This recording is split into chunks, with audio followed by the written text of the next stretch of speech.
This is the Padua Podcast Network.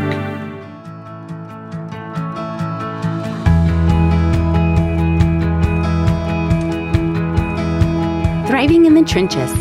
It's the podcast where you will hear stories from real people with real purpose, all for a God who loves us with a real love.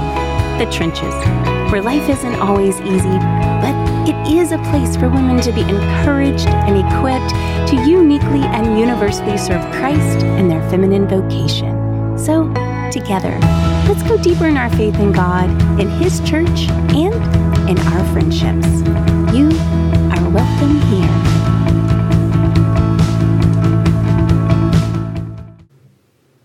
Welcome to Thriving in the Trenches podcast. This is Becky Carter, and I am your host. I would just like to say I'm so glad for you to be here, and I am super excited about sharing this next episode with you. My heart is really right now is just so focused on getting to share people's stories, and knowing that our stories give us opportunities to connect with each other. They give us opportunities to realize, oh, wait, I'm really not alone in that struggle. Or, oh, so my life really is normal, right? I'm not crazy. I mean, I'm crazy, but you know what I'm saying. Anyway, today's guest, it was just such a good, fun time to be able to talk with Kessie Thomas. Kessie, let me tell you a little bit about her. She was born and raised in Louisiana. She is a wife to a Cajun deacon. She is the mother of 7 here on earth, ages 18 to 2, and 2 sweet babies in heaven. She's been a homeschool mom since the beginning, but this past year has transitioned into a local classical education at John Paul the Great. She's the owner of an internet-based business called Simplicities of Life. She creates rosaries, chaplets, and religious jewelry. She recently co-founded and directed the Abide 2019 Catholic Women's Conference. Kessie enjoys outdoor activities with her family that allows lots of fun and bonding time, but equally enjoys quiet time with our Lord. She has been invited to share her story at multiple gatherings and has created community along the way. Most evenings, you can find her on her wine porch, sharing a glass of wine with her husband, visiting with her teens, and watching the kids play. One day, I'm going to have wine on that wine porch with Kessie. But I just love this story. As you'll hear, we all have this special calling, and God creates these in us to serve Him, to serve the body of Christ, and to glorify Him. So it's really fun. You can hear how God has worked in her life through that calling, and how even early on she was called to that and being active in that same way. So I hope you enjoy. Kessie, welcome to the podcast. I am so happy to have you here. Thanks, Becky. I'm excited to be here with you. It's going to be fun. Yes, we are going to have a lot of fun. We're going to try not to have too much fun. But I would love for you to tell our listeners a little bit about you, your faith journey, and what has brought you to this fabulous season of life. Well, I'm an only child who was born in South Louisiana, raised, and went to school there, all South Louisiana. And when it was time for college, I moved to Lafayette, big city of Lafayette, and attended USL, that's what it was called at the time, and started just that life of college life. I was, all through my school years at home, I was very much of my faith and just knew that that's where I needed to be. When I decided to go to college, not so much. Lost some of that faith and got off the journey a little bit. And then got involved at Our Lady of Wisdom on campus and really dove right back into my faith. After probably a total of 4 years, I was kind of off my rocker, but got back on it and met my husband on campus. He asked me to go on a date, and I said, well, you have to come to Mass with me first.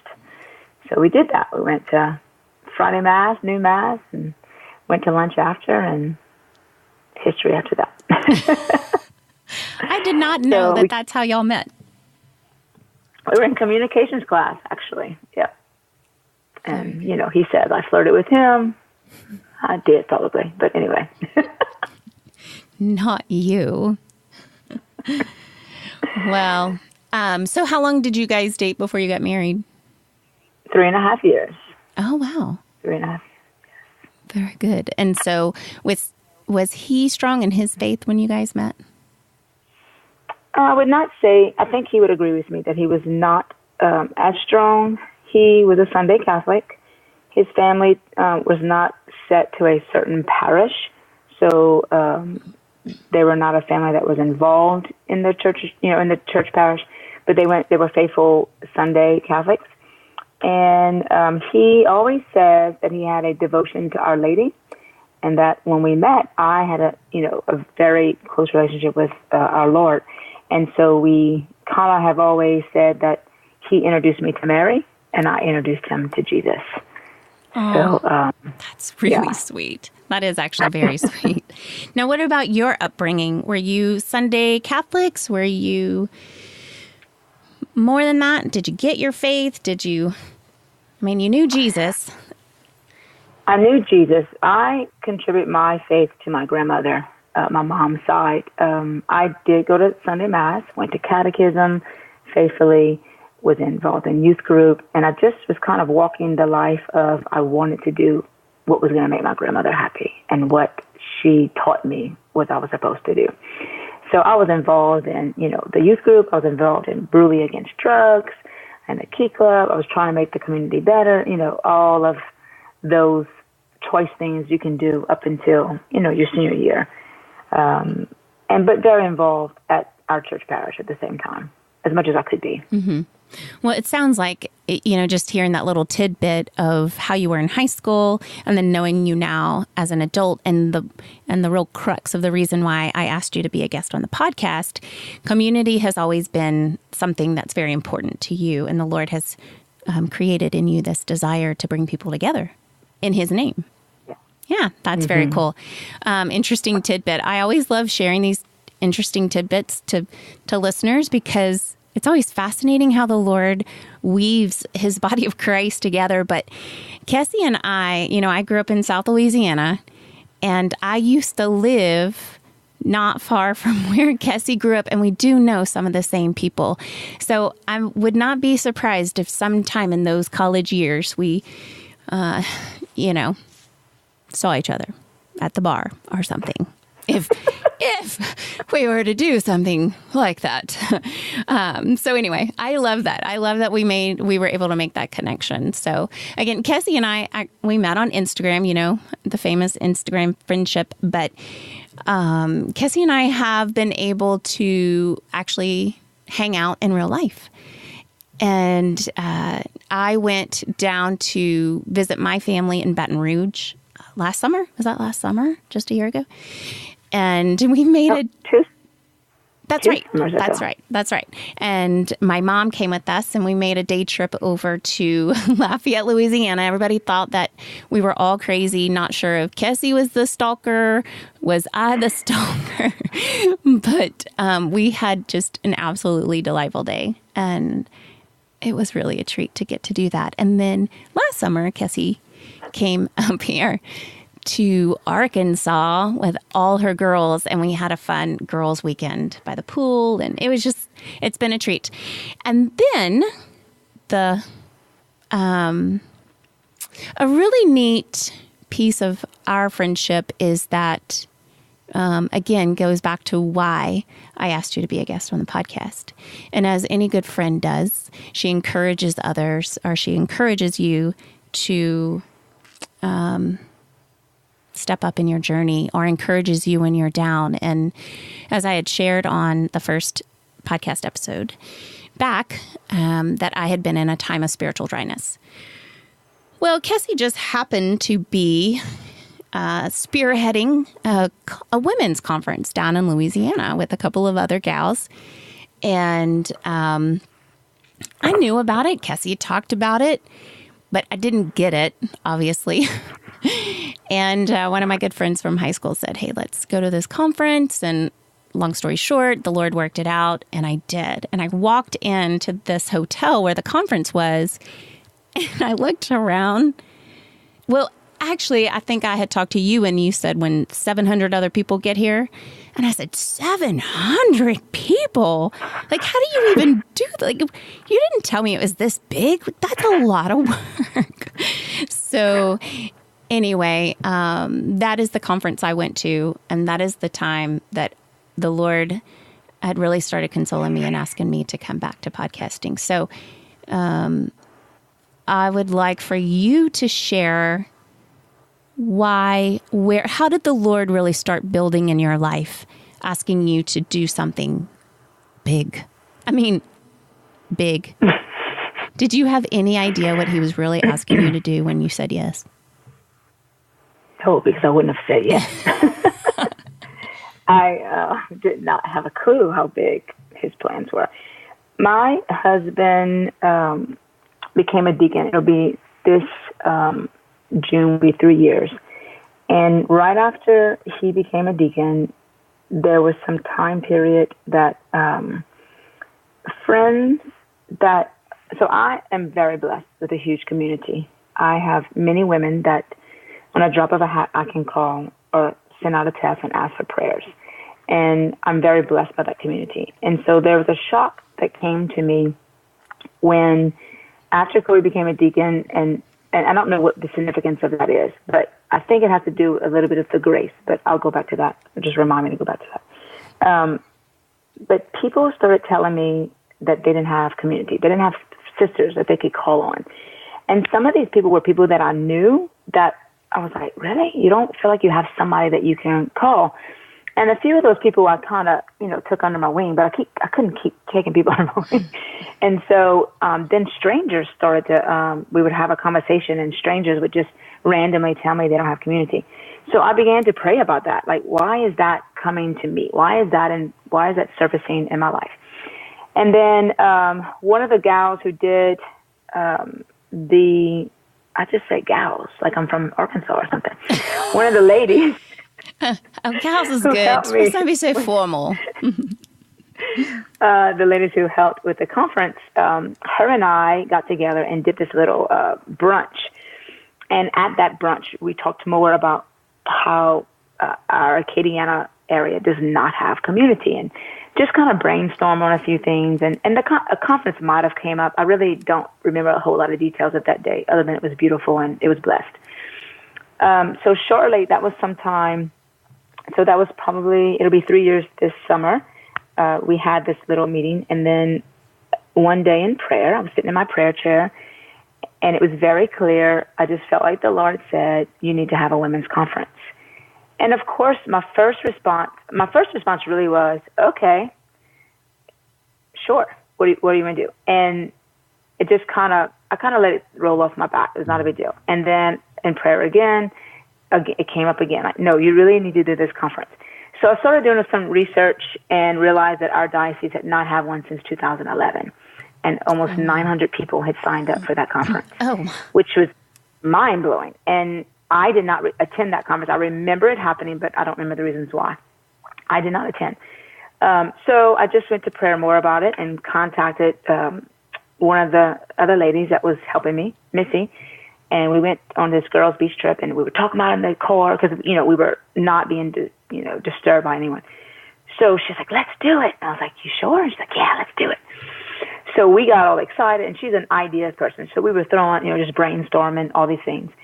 And then not long after that, we realized we needed to have a third person. So that's when we called Amy, who is the one who helped me do the brunch over the summer. And I was like, look, I don't know what the Lord's plan is, but I think we need to, I'm called to this. We work well together. Would you like to do it? And she jumped on board. So that's really how it started, that the Lord, I just felt like I heard him say it. And I said yes. And then I just, like nothing else in my life, started to take one step at a time and rely on him, which, again, like I said, I don't think I've been this trustworthy about anything in my life. It took us about 2 years to plan it, but the last year, of planning the conference, I really started to realize how much I trusted him in this and didn't trust him on stuff in my life. So in the last year, I've been praying, why am I not so trustworthy? And have changed, trying to bring that whole aspect of the conference into my life and go, I need to trust you just as much as I trust you for the conference. Wow. That's deep. That's huge. But that's beautiful introspection, Yes. It's been a challenge, but I'm, because I'm open to what he desires, I feel like I have an openness now. I don't find it as hard as I thought it was going to be. Mm-hmm. But I'm taking it step by step because I want to just, be the steamroller and just change everything. And that's not how it's going to work. So, anyway, so I just think, to go back to what I said about reminding me, the part of looking back from, I did not get ordained. Obviously, my husband got ordained. But we often were told that, the family receives graces and receives these things off of his ordination. And for the first time, I probably can look back. I mean, there was very tangible things after he became a deacon. But as far as like something, quote unquote, big, looking back, I would say that his diaconate started, like I can see where the flow of graces led me to abide. And that's I would say that that's probably some of the reason why I was so open to what the Lord wanted me to do. Mm-hmm. Mm-hmm. Well, I think you mentioned that you and Amy did a brunch together, but I'm not sure that you really explained that very much before the conference. It was probably about 2.5 years before the conference. And we just, there's a company called Blessed Is She, and they take their big thing is community, but not just social media, like to find your women in your community and meet in person. Mm-hmm. And so we decided, okay, we can do this. This is easy. And she, actually it was her idea, and she just asked me if I wanted to do it with her. And we just advertised and got some food together, because that's what all Cajuns do. We gather around food. Even Arkansans. And we just, and so we gathered at a friend's house, a farmhouse that's kind of in the country, and all the women, and there was a lot of women who came that I knew. There was women that I did not know, that I'd never seen before. It was great. Some of those women actually came to the conference, and they were like, remember me? I was at that brunch that you had. And so it was just kind of what the Lord had put together. I think looking back, it was like some of the starting, seed. And that was, I knew Amy already through, we go to the same parish, and I've been knowing them since college. So I knew Amy, but I didn't know her, a whole lot. We weren't like, I wouldn't say we're like close friends, or more like acquaintances. And so that brunch, when we worked so well our personalities worked so well together. She was the first person I thought of when we realized we needed another person to join us. And I went straight to her and I said, we worked so well with this little thing. Let's do this big Let's do this really, really big thing. And in her personality, she really is more the quiet, introverted one, especially compared to you and Missy. So y'all needed balance. Keep you crazy thinkers, creatives, a little more. Come back down to earth. She kept us grounded a lot. Did she say, let's bring it down a notch or two? How many times did she say that? She would always remind us to rest. Love it. She would often remind us to rest. And so it's something that I don't even think I've shared this with her since the conference, but it's something that I've taken to heart today. It took me probably about a month after the conference to kind of get back to normal life, just to kind of recover. And something that I value is the rest that she taught me in that. So I've been really trying to be intentional of what does rest mean. And rest simply means like taking the girls to the park, because I can, and we're just going to leave everything at home and go to the park for an hour and then come back home. So that's rest. I'm not sleeping, but it's rest.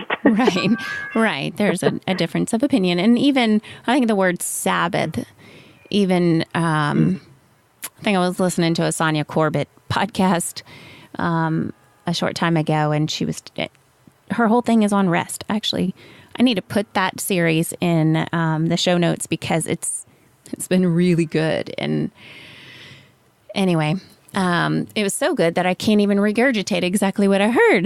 But I do remember rest and Sabbath, and it doesn't quite mean the same thing that we think we have to be sleeping or something like that, although it could mean that. So, so the Blessed is She brunch, I'd like to also put that in the show notes. I will say that I did that several years ago, and this is when we had first come back into the church. And it was a beautiful way of establishing some community. And it was well attended. And people are hungry for community. Women are hungry for community. Honestly, men are too. I just think that they, number one, they might not really be able to articulate that.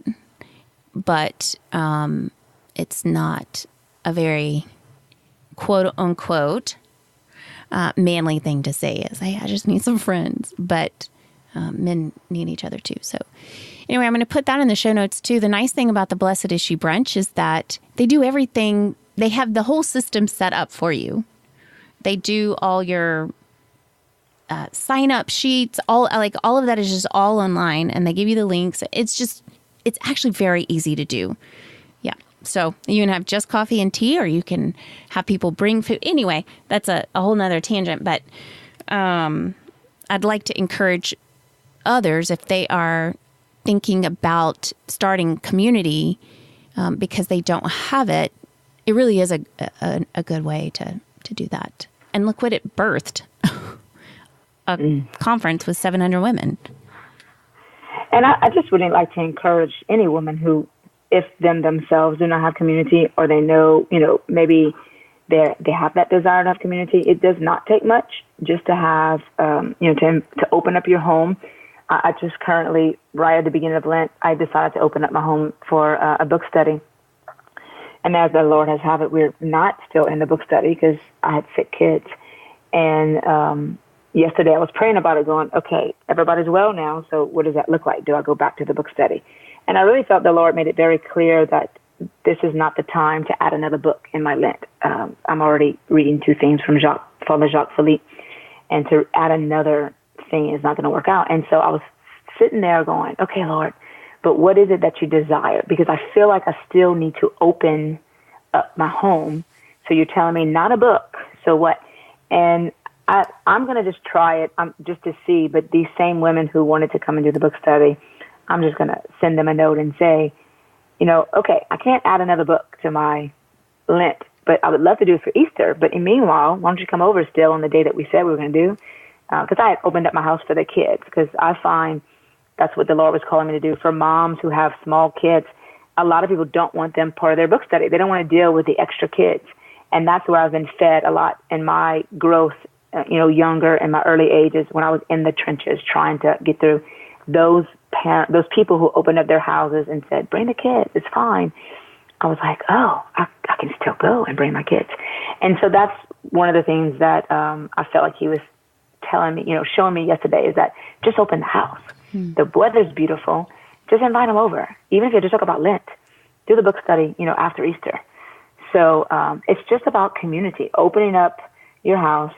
And if you want to have some food, if you want to have some popcorn, one lady had offered, she was, I can bring a big bag of coffee. And I was like, ooh, I don't own a coffee pot, but okay, let me see how I can fix that.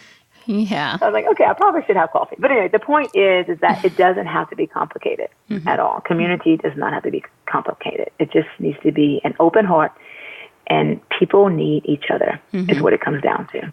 Yeah, absolutely. When you said open your home, the next words that came to my mind was, and open your heart. I mean, that really is what it is. And so tell our listeners a little bit, you talk about your girls, and, that'll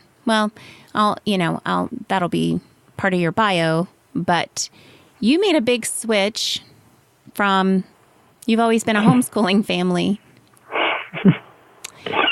No, you're not. Kind of in the transition of not being one anymore. We have a total of 7 children living at home. We have 2 that we lost, so they're in heaven. So we have 7 at home, and our oldest will be 19 in September. He is finishing out his homeschooling years. He's a senior graduating in May or early June, and he's got online classes. So I'm really not teaching him anymore. I'm just trying to keep him accountable and hold him to the fire. I have our next 4 children. We entered a school here in town, locally school. It is 45 minutes away. People think we are crazy because we pass probably 15 schools going to our school, and they're all Catholic schools. But it's just where the Lord had called us. A lot of our community was already there from Our Lady of Wisdom, and it was a lot of homeschool families that transitioned into the school. It's a classical education. So 4 of our kids are there. It has not been the best. It has been the best. It has not been the easiest transition in the sense of, I think I wasn't prepared as much in the sense of the different stages that I'm having to go to in a day. You know, I'm up at 5 a.m. because I'm determined that I'm going to have my time with the Lord. It's a commitment that I have. So I'm up at 5 a.m. Then, you know, you have the transition of getting the kids up and out the door. And then I still have 2 little ones at home. I have a 5-year-old and a 2-year-old. And then, so I'm dealing with them all day and cooking and cleaning the house and whatever activities we have. And then come 4:30, school kids are in, and we're doing homework, something we've never done before. And I felt like I was kind of in a groove until the spring weather came. And I was like, oh, we can't just go play outside. We have to do homework. Right. So, but it's motivation because yesterday we were doing something and I was like, happened to be in the car waiting for one of the siblings. I was like, okay, who has homework? What can we do in the car? And we had like a half an hour and we were like just filling it out. And when I got home, I said, the altar war is you get to go play outside until I fix supper. And we even fixed supper and brought it outside and had a picnic outside. Oh, love that. So we're trying, you know, the transition has been hard, but we know that this is what we're supposed to be doing. Our kids are getting what they need. I was not able to give everything to 7 kids. And just having babies, you know, 2 to 3 years apart, there was always a baby in the house. So it was hard to give them the education that they needed. And I finally had enough humility to admit that and not be prideful about it. So we made the transition. So our 5th one will start next year. And then I'll just have the 3-year-old at home. She turns 3 in a couple of weeks. So I'll just have her all to myself next year. Oh, my goodness. And it's fun. It's funny because you haven't had just one kid in the house during the day since, 19 years ago, 18 years ago. Isn't that crazy? Right. Yeah. And it's kind of the same way with the 2. You know, we only have, you know, the 2 in the house. And like today, we met some friends at the park just for an hour. And I was like, I have to get back into this because our oldest had that. And so when the little one's home by herself next year, I'm going to have to have play dates. I'm going to have to open up my home again and have this community, not only for myself, but for my child. Mm-hmm. And then, you know, we form community through school. So, yeah. Well, good. Well, I think it's also fun that the Lord has brought, as part of our friendship, our specific friendship, we both made that transition at the same time. I started my transition a semester before you, but with just a couple of my kids. So the Lord is just consoled through that. And he's just so, he thinks about everything. Isn't it amazing? And, you know, just we were able to kind of encourage each other through that. Or, oh, my word, this homework, this is crazy. Homework? Yeah. Anyway, so anytime we step out to do something new, God is going to provide everything we need to be able to do it. And so if God's asking you to do something new, let's, jump in it. Weren't we in the middle of that book study when we were doing that? We did the Take Up Friends and from Read. Take Up and Read. Mm-hmm. Yeah, it was the pink book about friends. Was that the same amount of time? Yeah, I think so. Becky and I chose this. We did this book study, and it was amazing because we did this Marco Polo. So we committed to each other that we would Marco Polo each other. We would do our stuff, and we would hold each other accountable through Marco Polo.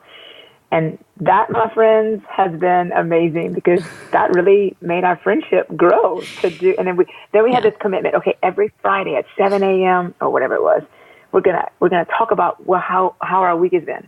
That didn't last very long, but We couldn't go live. Marco Polo, though, if you don't have that app, my friends, you must have that app because it's kind of like a walkie-talkie, except you have video. So you definitely shouldn't do this while you're in the bathroom.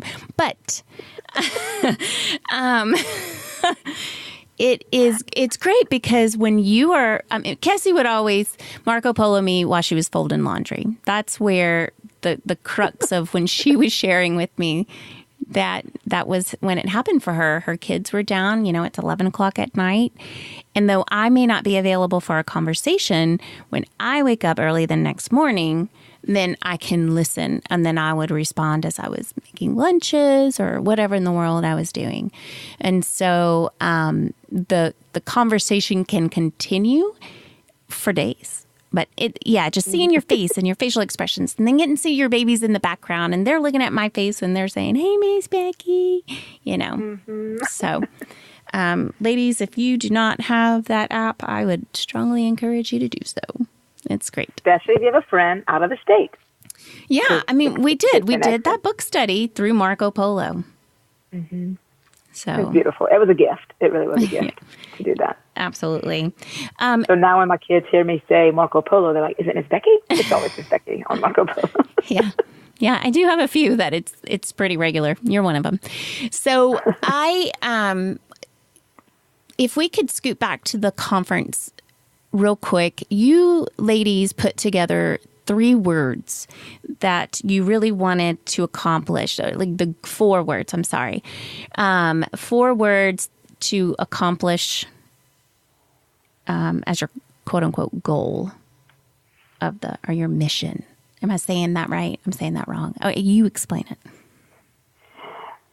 Okay, so this is where I need Amy and Missy here because well, you do your best and then I'll have them on. Amy is our word girl, and it's really funny. She often makes a joke that those words were thrown out, and we just grabbed them. So I know one of them is rest, gather, rest. Okay, I'm going to probably cheat real quick, and I'm going to look those words up because, Connect. I can't do it all on my own. Connect. I'm here telling you, Restore, Restore. Restore, connect, rest. Is there just 3? You said 3. I said Gather. 4. Gather. Connect. Mm-hmm. Rest. Rest and renew. Renew. Okay. So so it was really funny because at the conference, I was supposed to do this interview with our MC on how this whole conference came about, and we were sending the women out on this mission because we all gave them a book called Restore from the Abiding podcast. There's a Abiding podcast, and they did this book study on the 4 women doctors of the church. And so that was our gift to these women so that they could tangibly take a book and go meet with some other women and have a community, form community. And so in this meeting, I was supposed to be by myself. And at the last minute, I just kept feeling from the beginning, I was not feeling too sure that I should have done this interview on the stage. And so at the very last minute, I looked at Amy and Missy because they were trying to help me say what I was going to say.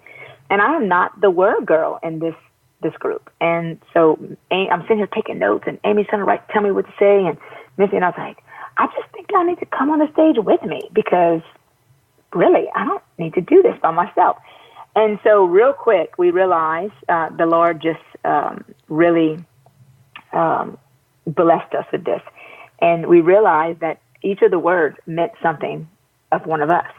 And so I was the one who gathered. I'm the gatherer. And Missy connected us. Missy knows sorts of people. So when we needed something or, an idea was there, she'd always connect us to different people. And then, of course, the rest was Amy. And at first she was like, "I'm not lazy." And I was like, "We're not saying you're lazy. No, we're not trying to, So it kind of became a joke, that she's the one who rests. But she really did. She truly would remind us, sometimes, because we did Marco Polo with the 3 of us, too, for the conference. And sometimes I was kind of wrapped up in something, and she would just text me and say, "Just walk away from Abide today. Go be with your family." And I was like, but I have this has to be done. And she was like, it's going to be here tomorrow. Just rest in your family. So she truly was the person who was always keeping us focused on that. And then the last word was renew. And so the renew word was what we were hoping that these 600 to 700 women were leaving the conference feeling renewed, and that they could go home feeling, renewed enough and brave enough and have a courage, and that hopefully we encourage them to go home and start the community that maybe they didn't have. Mm-hmm. Or maybe even if they have it, create some more, because for the women who don't have it. Right. So that was our 4 words. Well, I love those 4 words. And you did do that for me. So I know you have seen and heard of a lot of the fruit from the conference and from your yes. And I know the listeners will hear me say this over and over. As I have thought through the guests that I want to have on the podcast this season, and as I continue on, I kind of work through all my words of rewording my intro, and it was real stories from real people. Now, I'm not saying, quote unquote famous people aren't real, but I wanted to also talk to women like me, like you, who aren't in the limelight, and we are in our community, in our parishes, in our jobs, wherever, neighborhoods, and that even our yes can grow into something really big and beautiful if we allow the Lord to work with us. It's that synergy, that synergistic relationship that we have with the Lord. We can't do anything good without Him. And He needs us to say yes to give us the grace. And that is indeed what happened at your conference, the Lord's conference, as you say. And I just want to say thank you for saying yes. And because I'm experiencing some of the fruit from that. And so thanks. You're very welcome. We have had a lot of success stories. One story that touched my heart while we were there is that in the time that we offered confession, I never met the lady, but there was a lady there that she had not gone to confession since her first confession, and she had chose to go confession. And I remember in the midst of the conference, someone had shared that with me, and I was like, wow. And I looked at some of the volunteers around, and I said, if that's the only reason why we came and did all of this, then so be it.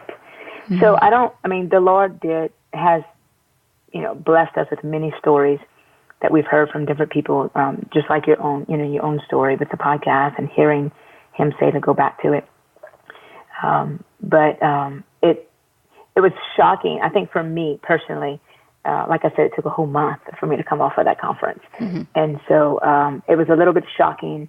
I remember that like on Tuesday after it was over, and I was like hearing all of these stories, and I was like, okay, Lord, my cup is empty. What is the deal? Why do you call me to something and everybody is so happy and and I'm like feeling dead and empty. And now, here we are at the end of March, and I'm just came off of a trip with my oldest daughter, and it's not about always having my cup filled, is what I realized, is that it is something He called me to do. And in doing it, my family did have sacrifices, and we had to, it wasn't just myself sacrificing, my 7 kids and my husband, we all sacrificed. And so did Missy and her family, and Amy and her family. We all had sacrifices. But what I realized after this weekend is that He will take care when He knows best. Mm-hmm. And so He's going to fill me as I need to be filled. And that's really what I'm experiencing this Lent, is that it took till Lent, but it was just that I was just trying to be, I wasn't being very patient with Him. I was like, I want my cup filled now. And so, and He, in His own special way, reality just hit me, and I was like, wow, He really filling my cup. It's not so much that I can go away for a conference or I'm away, from my whole entire family, but He is steady for the first time in my life, I realized he's filling my cup, and I'm still walking in my life, in the mission that he has me, dealing with my kids every day, dealing with housework, putting food on the table, meals on the table, and dealing with everything around. Because I feel like I'm saying yes every day, he's giving me what I need for every day, which is not what I knew before the conference. So I think that was why it was so hard for me after the conference. I was like, wait a minute. But it has been a blessing to our community. Lots of people have been talking about it. I met a lady in the park yesterday, and I saw her, and she was like, man, it'd be great if we could have an abide for couples. You're like, whoa. That would be amazing, yes. Yeah. So anyway, God willing, we will do it again in 2 years and see what he has planned for that. That's awesome. Well, I know some women came away from that conference, some who had traveled and from their own diocese. If there's a woman that is listening to this podcast and saying, wow, I really have felt this call like Kessie did to build community. We've mentioned the brunch, but what if it's time to move beyond the brunch? What do you have any little nuggets or encouraging words for any woman who thinks it's time to move beyond the brunch? We need a new hashtag, beyond the brunch. Pray. Okay. That's my first and foremost, is pray, because I didn't just jump into this conference just because I thought it was something I needed to do. And so I truly believe, and I would think that Missy and Amy would agree with me, is that this was successful because we prayed through it. And when there was a need when a need came up, we didn't jump real fast. We prayed. So I would start off with asking the Lord to provide, someone that's willing to help, because you need a team. One person cannot do it. And then the other thing I would pray for and ask the Lord to just make it clear if that's what the Lord is calling her to do. And then if it is what the Lord is calling her to do, then he will provide along the way. Because there was not a time that he did not provide for us. Down to the very last day, right before the conference, we had this idea, because it was Candlemas whenever we had our conference, and we wanted all the ladies to go home with these candles. And Missy's a great negotiable, she's a negotiator, and she got on the phone with this local warehouse that we have, religious warehouse, and she was talking to them and everything. And come to find out, it's just, the Lord delights, and delights us so much. We end up getting candles, blue candles, to represent Our Lady, for way less than, it was less than half the price. I mean, he just wanted to get them off his hands. He was like, I have this many candles and I just want to get rid of them. Wow. He said, so what if I just sell them to you for what I paid for them? And we were like, so just down to the little bit God provides. So that would be my encouragement. I did have someone reach out from up north, and I told her, I said, I'm willing to help you and give you any suggestions, and, that we did. If someone wants to ask me, I am willing to answer anything. But my first and foremost is to pray and make sure it's the Lord that's asking you to do it. Because if he truly is asking you to do it, he's going to provide, like he did for us. Those are great words of encouragement. Thank you. And speaking of encouragement, our favorite hashtag around these parts is women encouraging women. And so as we close out this podcast, I would like to ask you this question. Has there been a woman in your life who has encouraged you in such great ways that you've experienced conversion, or your life has changed in such big ways that your life is just different? And you can see God's grace working through that woman in your life. So this is a very hard question for me, because I really feel like I have been blessed by many women to encourage me, all the way back from my grandma, up until today. But there's a particular woman that comes to mind. I met her in college, and she is a beautiful soul, beautiful family. They invited me into their family. She kind of was my mentor in college. And it got to the point where I started babysitting for her. And as the story goes, I was able to hire her kids to babysit for my kids. It's been a beautiful relationship. And my husband is very close also to them, so it's kind of a couple mentor if we ever need that. But this one particular story, I'll never forget. I was going through a very hard time. I felt like I was really deep in the trenches and just really did not know how to get out. And I remember going to my husband over and over again, just like expressing to him how I was having a hard time and I wasn't sure what to do. And I'll never forget, he was like, just go call Bonnie. Just go call Bonnie. And I remember her, she was leaving town, and she went out of her way. We were both going to a certain event in town. And she said, are you going to this event? And I said, yes. And she said, okay, let's meet at the event. And about halfway part of the event, we're going to go outside and we're going to talk. And I had like a baby at the time. I was pregnant for my fourth. And this one piece of advice, and she probably is going to laugh when she hears this. And I bring this up a lot because it's like, when I'm having a hard time, this is what I tell her, her word is back in my head. And she told me, she says, after I express all my junk to her and tell her what I was dealing with, and she said, okay. She says, you're just going to put your head down and you're just going to make peanut butter and jelly sandwiches. You're going to nurse the baby, and that's all you're going to do. And if that's all you can do in one day, then that's what you're going to accomplish. Make peanut butter and jelly sandwiches and nurse the baby. And on the days you can do more, then do more. And that sounds so simple, but I remember times in my life where, whether it's that I had a toddler and a baby, or, something was happening in life and I had this still going on in my life with the other kids, and whatever it was, I just was like, okay, make peanut butter salad sandwiches and nurse the baby. And it wasn't so much that that's what I needed to do, but the encouragement of those words gave me empowerment that, okay, I'm just going to put my head down, make peanut butter sandwiches and nursing and nurse the baby. Because that right there, I was like, I can get through this. Whatever it is before me, I can get through. And since then, she has really given me more advice than that and more encouragement than that. And she's been a terrific role model of prayer for me and discernment. And she's also, I haven't quite learned this quite yet, but I want to learn it so bad. And she's very good at, when she's in like community and discussions, she knows how to keep her mouth closed. And and so one day she said, you just smile and nod. Even though you don't agree, you just smile and nod. And I know she's smiling right now if she's listening. But, and I've that's another part that I've held to myself, is that I don't need to always be talking. I don't always need to be giving my 2 cents or telling somebody what I think they need to be doing. But I need to just smile and nod. And so I've practiced, I've done it.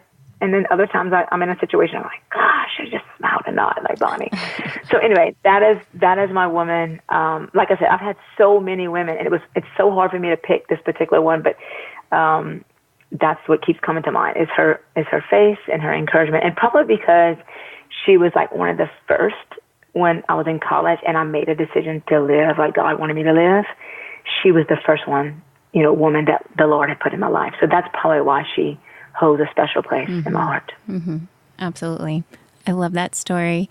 And there are going to be so many women who need to hear that message of just put your head down, make peanut butter and jelly, and nurse the baby.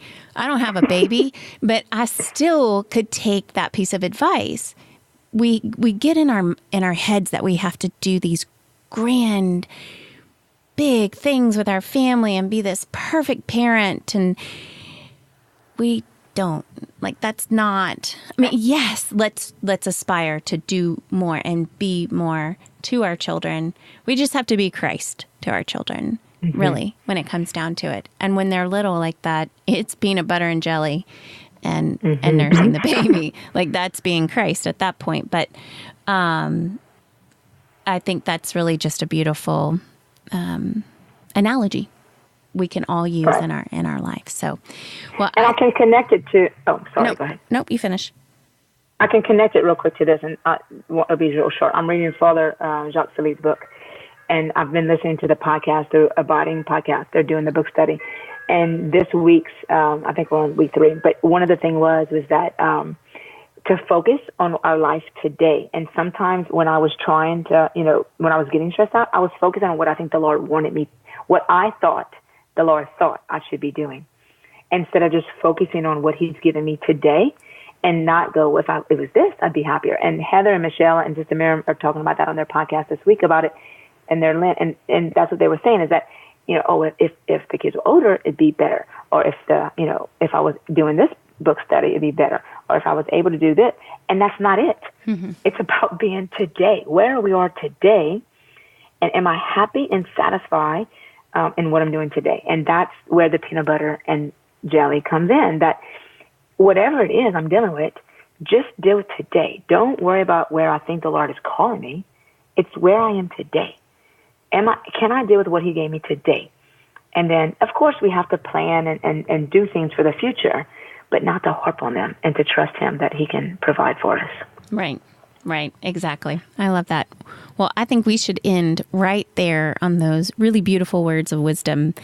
And Kessie, I couldn't think, and I really did. Maybe I stood firm on I wanted the Abide Conference to be my first interview back into podcasting, because it was such a big piece of the timing and such for me to say yes.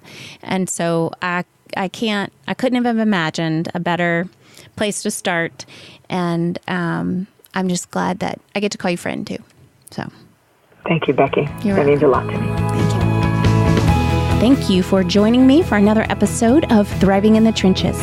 I have hope that it will have encouraged you in your journey and that you will know the love of God even more intimately. Please share this podcast with a friend on your social media pages or leave a review in iTunes. You are welcome to join me on our Instagram or Facebook group where we can grow in friendships. Thanks for coming.